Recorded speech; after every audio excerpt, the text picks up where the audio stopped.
కళ్లెదుట బండి కనిపిస్తున్నా యజమాని ఎదురుగానే ఉన్నా ఏదో ఒక వంకతో ద్విచక్ర వాహన రిజిస్ట్రేషన్కే ముప్పతిప్పులు పెట్టే రవాణా శాఖ అధికారులు బాడీయే తయారు కాని వాహనాలకు రిజిస్ట్రేషన్ చేసేశారు. క్షేత్రస్థాయి పరిశీలన జరగలేదు, పత్రాలు చూడనే లేదు, కానీ పని కానిచ్చేశారు. కొత్త రాజధాని పరిధిలో వెలుగు చూసిన ఈ కొత్త కుంభకోణం రవాణా శాఖలో కలకలం రేపుతోంది. దీనిపై దృష్టి పెట్టిన ఈటీవీ ఈనాడు బృందం తీగలాగే ప్రయత్నానికి సిద్ధపడింది.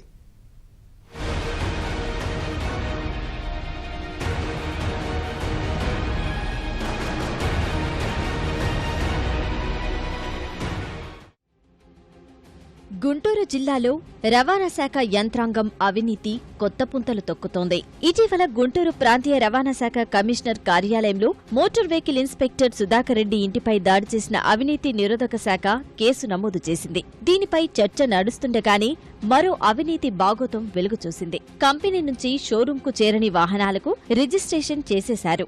ఏకంగా 27 భారీ సరుకు రవాణా వాహనాలకు అనుమతులు ఇచ్చేశారు. ఈ వాహనాలకు చెందిన చాసిస్ తయారీ కంపెనీ నుంచి డీలర్ల గోదాములకే చేరలేదు. అయినా డీలర్ల నుంచి కొనుగోలు చేసినట్లు పత్రాలు పుట్టించేశారు. ఈ వాహనాలను స్వయంగా పరిశీలించినట్లు ధృవీకరిస్తూ ఓ మోటార్ వెహికల్ ఇన్స్పెక్టర్ శాశ్వత రిజిస్ట్రేషన్ చేసేశారు.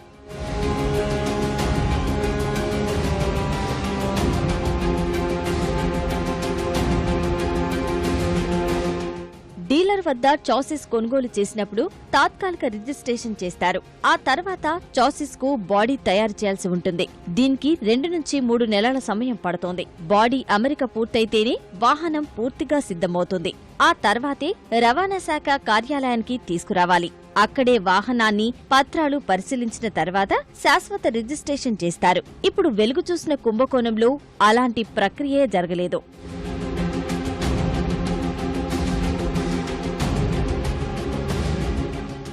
అన్ని సక్రమంగా ఉన్నా ₹1000 పన్ను కట్టినా చెయ్యి తడిపితే గాని వాహనాలకు రిజిస్ట్రేషన్ చేయని రవాణా శాఖ యంత్రాంగం అడిగినంత మొత్తం ముట్టజెప్పితే చాలు షోరూంకే రాని వాహనాలకే ఇక్కడ రిజిస్ట్రేషన్ చేసేశారు.